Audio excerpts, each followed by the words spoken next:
ಕಾಗವಾಡ ವಿಧಾನಸಭಾ ಕ್ಷೇತ್ರದಲ್ಲಿ ಬರುವ ಗಡಿಭಾಗದ ರೈತರ ಕನಸಾಗಿರುವ ಕೀಳೆಗಾವ ಬಸವೇಶ್ವರ ಯಾತ ನೀರಾವರಿ ಯೋಜನೆ ನಿಗದಿತ ಅವಧಿಯಲ್ಲಿ ಪೂರ್ಣಗೊಳಿಸಿ ರೈತರ ಕನಸು ಪೂರ್ಣಗೊಳಿಸಿ ಬರಡು ಭೂಮಿಯನ್ನ ಹಸಿರು ಕ್ರಾಂತಿ ಮಾಡ್ತೇವೆ ಅಂತ ಜವಳಿ ಕೈಮಗ್ಗ ಹಾಗೂ ಅಲ್ಪಸಂಖ್ಯಾತ ಸಚಿವರಾದ ಶ್ರೀಮಂತ ಪಾಟೀಲ್ ಹೇಳಿದರು. ಅವರು ಬೆಳಗಾವಿ ಜಿಲ್ಲೆಯ ಕಾಗವಾಡ ಮತಕ್ಷೇತ್ರದ ಪ್ರಾಥಮಿಕ ಕೃಷಿ ಪತ್ತಿನ ಸಹಕಾರಿ ನಿಯಮಿತ ಜಂಬಗಿ ಕಟ್ಟಡ ಕಾಮಗಾರಿಗೆ ಶಂಕುಸ್ಥಾಪನೆ ಹಾಗೂ ಜಂಬಗಿ ಗ್ರಾಮದ ಮುಸ್ಲಿಂ ಸಮುದಾಯದ ಶಾದಿಮಹಲ್, ಬೆಳಗಾಂ ಗ್ರಾಮದಲ್ಲಿ ಜಲಜೀವನ್ ಮಿಷನ್ ಅಡಿಯಲ್ಲಿ ಮನೆ ಮನೆಗೆ ಗಂಗೆ ಯೋಜನೆಯ ಅಭಿವೃದ್ಧಿ ಕಾಮಗಾರಿಗಳಿಗೆ ಚಾಲನೆ ನೀಡಿ ಮಾತನಾಡಿದರು.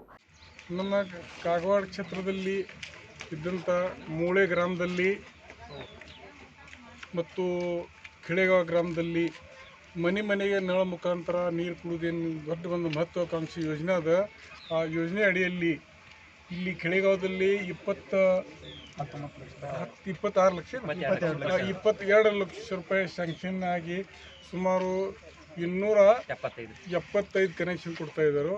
ಅದೇ ರೀತಿ ಮೂಳೆಯಲ್ಲಿ 52 ಲಕ್ಷ ಅಲ್ಲಿ ದುಡ್ಡು ಸ್ಯಾಂಕ್ಷನ್ ಆಗಿದೆ. ಸುಮಾರು 6,500 ಅಲ್ಲಿ ಕನೆಕ್ಷನ್ ಕೊಡ್ತಾ ಇದ್ದಾರೆ. ಇದೇ ರೀತಿ ನಾವು ಇಡೀ ಎಲ್ಲ ನಮ್ಮ ಕ್ಷೇತ್ರದಲ್ಲಿ ಇದ್ದಂಥ ಪ್ರತಿಯೊಂದು ಹಳ್ಳಿಗೆ ಪ್ರತಿಯೊಂದು ಮನೆಗೆ ನಳ ಮುಖಾಂತರ ನೀರು ಕೊಡುವಂಥ ಏನು ಅತಿ ಮಹತ್ವಾಕಾಂಕ್ಷಿ ಯೋಜನೆ ಅದ.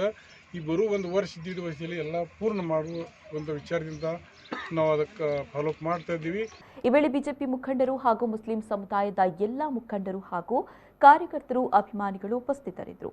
ಸತೀಶ್ ಕೋಳಿ, ವಿ4 ನ್ಯೂಸ್, ಅಥಣಿ.